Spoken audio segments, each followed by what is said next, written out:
Hello and welcome to program report card. मैं हूं अलीना फारूक शेख और आज की बड़ी खबर पर सबसे पहले बात करेंगे वो शुगर इंक्वायरी कमीशन की फॉरेंसिक रिपोर्ट जिसका सबको इंतजार था, बिल आखिर काबीना में पेश कर दी गई है। वजीर आजम इमरान खान को इससे मुतालिक ब्रीफ भी किया गया। शुगर इंक्वायरी कमीशन के सरबराह और DGFIA वाजिद ज़िया ने कमीशन रिपोर्ट वजीर आजम को पेश की। 200 से ज़ायद सफ़हात पर मुश्तमिल ये रिपोर्ट है। कहा जा रहा है तकरीबन 346 शफ़ात थे जो कि इस रिपोर्ट में शामिल हैं। इसमें शुगर मिल्स मालिकान के बयानात रिकॉर्ड का हिस्सा बनाए गए हैं। FIA ज़राए का कहना है कि शुगर मिल्स माफिया का ताल्लुक तमाम बड़ी सियासी जमातों के साथ है। शुगर माफिया तमाम अखराजात निकाल कर भी फ़ी किलो 10 से 15 रुपए कमाते हैं। उन्हें किसी सब्सिडी की ज़रूरत नहीं है। रिपोर्ट में ये बताया गया है शुगर मिल्स मालिकान की जानिब से मुख्तलिफ बैंक्स में ट्रिपल एंट्रीज भी करवाई गई हैं जो टैक्स चोरी की वजह बनी हैं। स्कैंडल में स्टेट बैंक और मुसाबकती कमीशन समेत दीगर इदारे भी मुलव्विस बताए गए हैं। तहकीकात शुरू हुई तो सब एक हो गए, रिपोर्ट में ये भी बताया गया है। अच्छा जी, अब तहकीकाती कमीशन के कई अफसरान को संगीन नताइज की धमकियों के साथ साथ करोड़ों रुपए की पेशकश भी की गई, ये इल्ज़ाम भी साथ साथ लगाया जा रहा है। इस तमाम तर मामले पर हमारा अपने एनालिस्ट से सवाल कुछ यूँ है कि रिपोर्ट की रोशनी में शुगर माफियाज के खिलाफ इकदाम उठाने चाहिए, हाँ या ना के ऑप्शन वैसे तो हम देना चाहते थे, लेकिन आज ओपन ऑप्शन देते हैं अपने इस तमाम एनालिस्ट को। तो पैनल पे हमें ज्वाइन कर रही हैं रीमा उमर साहिबा, महमूद सरफराज साहिबा, मज़हर अब्बास साहब, बाबर सत्तार साहब और हफीजुल्लाह न्याजी साहब भी हमारे साथ है। न्याजी साहब, आपसे शुरू करते हैं। क्या लगता है आपको, क्या इकदाम उठाने चाहिए आप? ये दो काम हुए हैं। एक काम ये हुआ है कि जी एक्सपोर्ट की इजाजत दी गई है ऐसे हालात में जबकि चीनी की आपके पास जो क्वांटिटी थी उसका पूरा सही तखमीना नहीं लगा। ये मिस्टेक हुई है, ब्लंडर हुई है, इसके कॉन्सिक्वेंसेज में चीनी मार्केट में शॉर्ट हुई है। दूसरा बात ये थी कि जी चीनी की सब्सिडी दी है। अब ये सब्सिडी जो दी है, इन दोनों चीजों में शुगर वालों का क्या कसूर है? आप उनको गाली दे दे के फिर उसके बाद मैं बाद में थोड़ा सा फिर इसमें बढ़ाऊंगा, लेकिन दरमियान में बात देख लें कि माफिया, मेरे नहीं ख्याल में माफिया लिखोगे। देखिए, मैं हमेशा कहता हूँ कि किसी भी तबके को आप माफिया कह के बड़ी जिम्मेदारी हो जाते हैं और ये बड़ा एक खतरनाक वो है। अब कितने माफिया है? शुगर माफिया हो गया, घी माफिया हो गया, टेक्सटाइल माफिया हो गया, IPP माफिया हो गया, उससे पहले सियासी माफिया था, तो उससे पहले गॉड फादर नवाज शरीफ था, फिर उसके बाद कई चीजें निकली, फिर फासिस्ट पार्टी निकली कि मुल्क हम क्या खिलवाड़ करना चाहते हैं। फिर फरमा रहे हैं कि धमकियां दी। आप पहले तो बात है किसी को हक नहीं पहुंचता कि 80-90 मुल्कों की मुल्क की इंडस्ट्री जो है इसमें बेशुमार गंदे लोग होंगे और हर इंडस्ट्री में उसको ये अंडरमाइन ना करते, लेकिन उसमें जो धमकियां दी। अब अलीना, आप मुझे बताएं कि एक GIT है जिसके अंदर सारी टॉप एजेंसीज बैठी है पाकिस्तान की, अगर उनको यहाँ पे पाकिस्तान में धमकी देने वाला मौजूद है तो फिर इनको चाहिए मुल्क छोड़ दें। इसका मतलब है इनके लिए अच्छा या तंग हो चुका है। इस मुल्क के अंदर बनाना रिपब्लिक कहने से कोई कानून नहीं है। और आखिरी बात यह है जो आपकी प्रोग्राम पहले भी की थी, आसमान से एक आवाज आई थी कि इमरान खान कुर्बानी दो। उसका मतलब यह था कि इमरान खान कोई किसी अच्छे से, कोई मुर्गी की नहीं, कोई छोटे से लेले की नहीं, एक पूरे की बड़े जानवर की कुर्बानी दो, ऊंट की कुर्बानी दो। वो इमरान खान देने में तैयार नहीं। इमरान खान ने कुर्बानी क्या दिया कि बुज़ार साहब ने जो स्टेटमेंट दिया जाके उन्हें कहा कि मैंने सारे फेडरल गवर्नमेंट के कहने पे किया। इसका मतलब है कि इमरान खान ने उसे कहा होगा कि तुम मेरे पे डाल दो, मैं इन लोगों को निबल दूंगा, क्योंकि असल में जो कल ही मैंने कहा है एक चेस गेम के ऊपर टग ऑफ वॉर है, अंडरमाइन किया जा रहा है बुज़ार की गवर्नमेंट को निकालने का। सही है या गलत, मुझे कोई हुक्म नहीं है, लेकिन वाकई कसूरवार वो यही बन जाए और फिर कसूर तसदुमर का और वज़ीर आज़म पाकिस्तान का। इन तीनों को अगर अपना माम न मानना होगा, बाकी GIT पब्लिश करे ना करे, उसकी तफसील लेफ्ट है राइट है, उससे की जो कोई गर्ज नहीं है कि जहांगीर ट्रेन है या और बाकी शुगर उन्हें क्या फायदा होता है। और देने वाले कौन थे? मैंने कि एक आपकी गाड़ी चोरी करके बेच दी तो बेचने वाले ने गाड़ी तो रिकवर कर ली। मज़हर अब्बास साहब के पास लेके चलते हैं पॉइंट। न्याजी साहब, मज़हर साहब, चाहे वो मिल्स मालिकान हो, चाहे वो लोग हों जो हुकूमत में थे और उन्होंने इस सारे प्रोसेस को फैसिलिटेट किया, कोई भी हो जिम्मेदार, सबके खिलाफ कार्रवाई होनी चाहिए। क्या होनी चाहिए? देखिए, पहली चीज़ तो ये कि ज़ाहिर है रिपोर्ट इस वक्त हमारे सामने नहीं है, हमने रिपोर्ट नहीं देखी कि एग्जैक्टली अगर वो किसी पे रिस्पॉन्सिबिलिटी फ़िक्स कर रहे हैं तो उसके ग्राउंड्स क्या हैं। तो बादी नज़र में एक चीज़ आई है, एक इंक्वायरी करवाई प्राइम मिनिस्टर ने, उस इंक्वायरी की रिपोर्ट तैयार हुई, इनिशियल जो रिपोर्ट थी वो पब्लिश हुई, उसके बाद उसका फॉरेंसिक वगैरह ये चीज़ें, अब एक जो है वो फ़ाइनल रिपोर्ट आ गई है। सबसे पहली बात तो ये कि बड़ी खुशी है कि वाजिद ज़िया साहब ने पनामा में भी बड़ा काम किया, इसमें भी बड़ा काम किया। एक काम FIA प्राइम मिनिस्टर उनको और दे दें, और वो है असगर खान केस, जिसमें FIA को कई साल लग गए हैं, लेकिन आज तक वो केस जो है वो FIA उसकी रिपोर्ट, और आखिरी जो रिपोर्ट सबमिट कराई सुप्रीम कोर्ट में, उसकी इत्तला ये है कि उसमें रिकमेंड किया गया कि इस केस को बंद कर दिया जाए। अब मेरा ख्याल है वाजिद ज़िया साहब को ये टास्क भी दे दे प्राइम मिनिस्टर, ताकि ये केस भी मंतकी अंजाम तक पहुँचे। सीधी सी बात है, ये इंक्वायरी करवाई गई थी कि इसमें रिस्पॉन्सिबिलिटी फ़िक्स की जाए और जिस पे ज़िम्मेदारी डाली गई उसके ख़िलाफ़ कार्रवाई की जाए। ये तो मिनिमम आप एक एक्शन ले सकते हैं।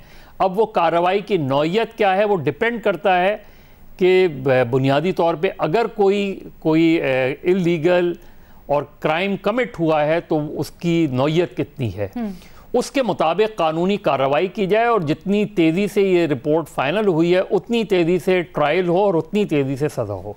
ठीक है रीमा, बड़ी अफसोस की बात है कि तहकीकाती कमीशन, एक इतने बड़े अफसराना हाई लेवल पे इंक्वायरी हो रही है, उसकी तहकीकाती कमीशन उसको धमकियां मिल रही हैं। नहीं, बिल्कुल मेरा ख्याल है इस पे इन्वेस्टिगेशन होनी चाहिए, और जो धमकियां दे रहा है, क्यों दे रहा है, इसके पीछे जाना चाहिए वजूहात के, और उनके खिलाफ अकाउंटेबिलिटी होनी चाहिए। लेकिन जो आपका सवाल है कि शुगर माफिया के खिलाफ क्या एक्शन लेना चाहिए, ये बहुत ही कॉम्प्लेक्स इशू है।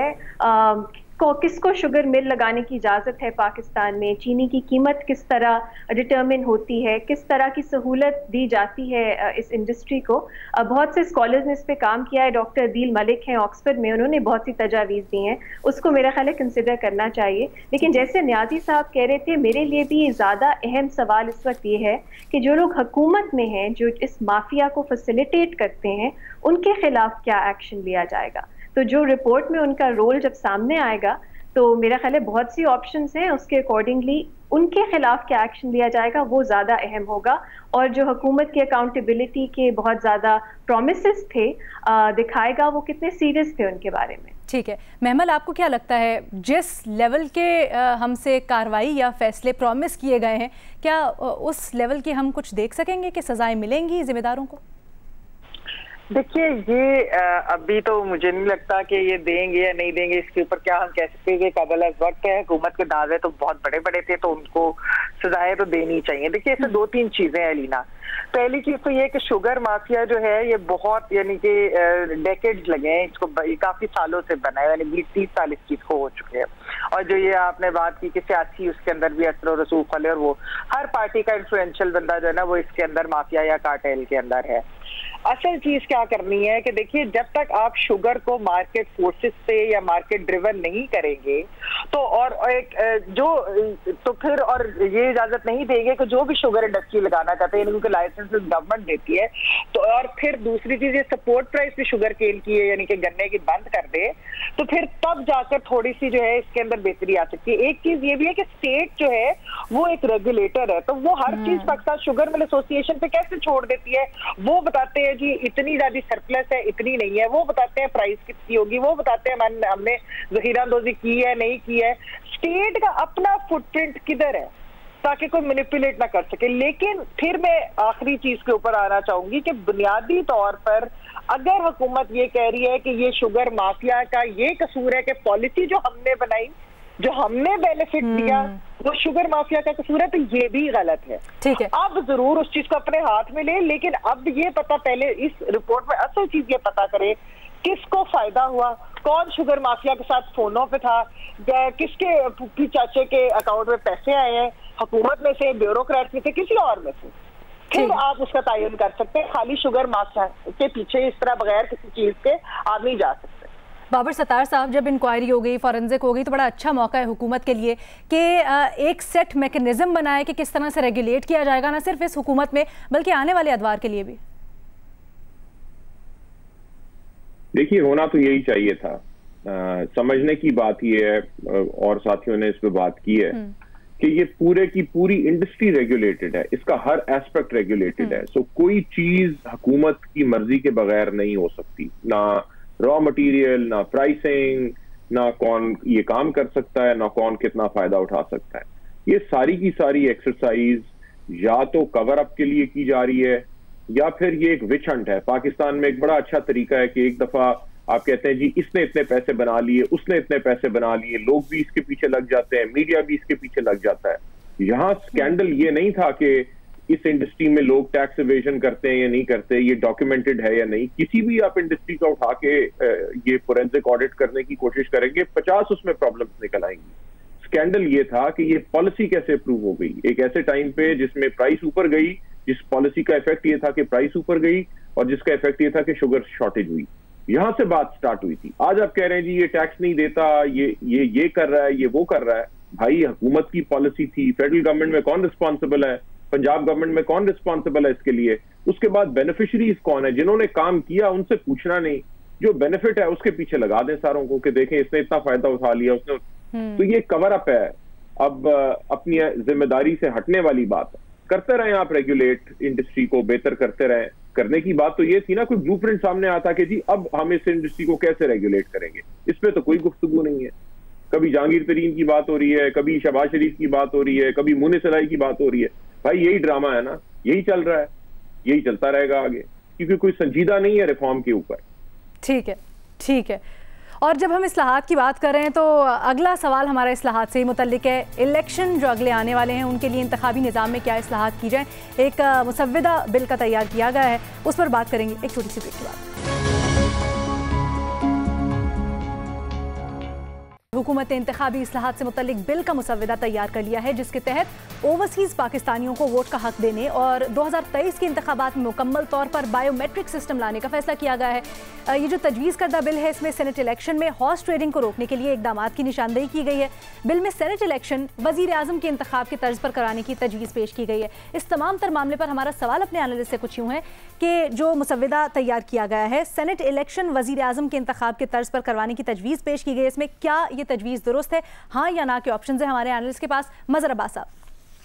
देखिए, तजावीज़ आती रहती हैं, कब से हम सुन रहे हैं बायोमेट्रिक सिस्टम का, कब से हम सुन रहे हैं। ठीक है, एक तो ये एडमिट करें कि इलेक्शंस में हॉर्स ट्रेडिंग होती है। पिछले सेनेट के इलेक्शंस भी अगर इसी तरीके से हो जाते शो ऑफ हैंड पे, तो जाहिर है उसके नताइज ज़रा मुख्तलिफ होते। कौमी असम्बली में भी जो है वो सीक्रेट बैलेट में चीज़ें इधर से उधर होती हैं, इसमें तो कोई शक नहीं है। लेकिन ये शो करता है कि हमारी पॉलिटिकल पार्टीज़ और पॉलिटिकल बैंकरप्सी क्या है। यानी आपको ये एतमाद नहीं है सीक्रेट बैलेट के ऊपर, और दुरुस्त नहीं है, इसलिए कि अंदर से आपको भी पता है कि अगले अगर सेनेट के इलेक्शन होंगे तो उसके नताइज क्या हो सकते हैं, सबको पता होता है। इसी तरीके से सेनेट तो प्रिंसिपली तो बात गलत नहीं है, लेकिन इलेक्शंस के अंदर, जनरल इलेक्शंस के अंदर क्या चीज़ें होती हैं, किस तरह रिजल्ट्स मैनेज होते हैं, इसका ताल्लुक़ आप कोई भी रिफॉर्म्स कर लें, कोई भी बेहतरीन से बेहतरीन आप रिफॉर्म्स कर लें, चीज़ें बेहतर नहीं होंगी। इसलिए कि वो माइंडसेट वही है कि इलेक्शंस इस मुल्क में रिग्ड नहीं होते, इलेक्शंस इस मुल्क में मैनेज्ड होते हैं, और उस मैनेज के बड़े बड़े तरीक़े हैं।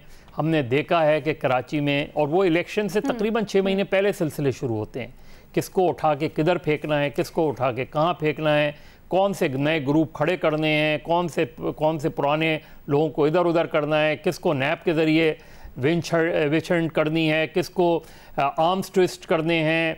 ये सारी चीज़ें होती हैं, इसका ताल्लुक किसी रिफॉर्म से नहीं होता। तो आप प्रिंसिपली बहुत सी चीज़ें अच्छी होंगी, ये भी अच्छी रिफॉर्म्स हो जाएंगी, इलेक्शंस इस मुल्क में मैनेज्ड ही होंगे। ठीक है, बाबर सत्तार साहब, आपको क्या लगता है, वैसे ये जो ऑनलाइन सिस्टम वाली तजवीज़ दी जा रही है, ये पिछले इलेक्शंस में भी इन लोगों ने सिस्टम अपनाना चाहा लेकिन बुरी तरह से फेल हो गया। गो के इस दफ़ा तजवीज़ किया गया 3 साल कैद दी जाए जो भी वहाँ पर प्रिजाइडिंग अफसर होगा उसको, अगर कोई खिलाफ वर्जी होती है तो। देखिए, रिफॉर्म्स तो बहुत होनी चाहिए। सेनेट का इलेक्शन मेरे ख्याल से डायरेक्ट होना चाहिए, और 50 चीजें आप कर सकते हैं। लेकिन प्रॉब्लम यह है कि जो मैनेजमेंट से बेनिफिट उठाने वाली पार्टीज होती हैं वो रिफॉर्म नहीं चाहती। जिस पार्टी को नुकसान होना होता है, यही 18 के अंदर संजरानी साहब का जब इलेक्शन हुआ था, एक नया मॉडल हमने देखा कि एक सेनेट का चेयरमैन बन जाता है जिसका पता किसी को नहीं होता। उसके बाद वो पार्टीज जिनके पास नंबर्स हैं सेनेट में, वो vote of no confidence move करते हैं, वो फिर भी बच जाते हैं। तो जो लोग ये सारी चीजें मैनेज करते हैं या इससे फायदा उठाते हैं, जब वो इतने कमजोर हो गए इस मुल्क में कि आम लोगों का के वजन के वोट का वजन ज्यादा हो गया, तो फिर बिल्कुल ये रिफॉर्म्स हो जाएंगी। ठीक है, तो कैसे ये रिफॉर्म्स होंगी? आइडियाज तो बड़े अच्छे हैं। सो with a pinch of salt. Reema, आपको क्या लगता है? मैं तो बिल्कुल सपोर्ट करती हूँ। 2003 में भारत में जो सेनेट के उनकी जो राज्यसभा है उसके इलेक्शंस उन्होंने ओपन बैलेट की एक फॉर्म उसके तरह कराने की कोशिश की, तो वो सुप्रीम कोर्ट में, इंडियन सुप्रीम कोर्ट में चैलेंज हुआ फ्रीडम ऑफ स्पीच ग्राउंड्स पे। तो सुप्रीम कोर्ट ने बहुत अच्छी बात की, उन्होंने कहा जब सीक्रेसी करप्शन की एक वजह बन जाती है तो फिर ट्रांसपेरेंसी की जरूरत होती है उसको खत्म करने के लिए। तो मेरा ख्याल है ठीक है, बाकी लोगों के जो डाउट्स हैं वो अपनी जगह बिल्कुल दुरुस्त हैं, लेकिन एक तरह से अगर आप ओपन बैलेटिंग की वजह से ट्रांसपेरेंसी की तरफ जाओ तो मेरा ख्याल है मैनिपुलेशन के चांसेस शायद कुछ कम हो जाएं। लेकिन जो एक थोड़ा सा कॉम्प्लिकेटेड सवाल है वो है कि जो सेनेट के चेयरपर्सन है जैसे स्पीकर हैं वो नॉन पार्टिजान पोस्ट होनी चाहिए, नॉन पॉलिटिकल होनी चाहिए। तो क्या ओपन इलेक्शंस उन्हें पॉलिटिसाइज कर देंगे कि नहीं, ये एक सवाल है। लेकिन पाकिस्तान की तारीख देखते हुए मेरा ख्याल है ओपन इलेक्शन ही हमारे लिए आगे जाने का तरीका है। ठीक है नियाजी साहब, अगर बिल की बात की जाए तो क्या आपको लगता है कि ऑपोजिशन इस पर साथ देगी हुकूमत? नियाजी साहब, यहाँ पे एक ब्रेक लेनी है, ब्रेक के बाद वापस आते हैं और यही सवाल आपसे दोबारा पूछेंगे। Take a break.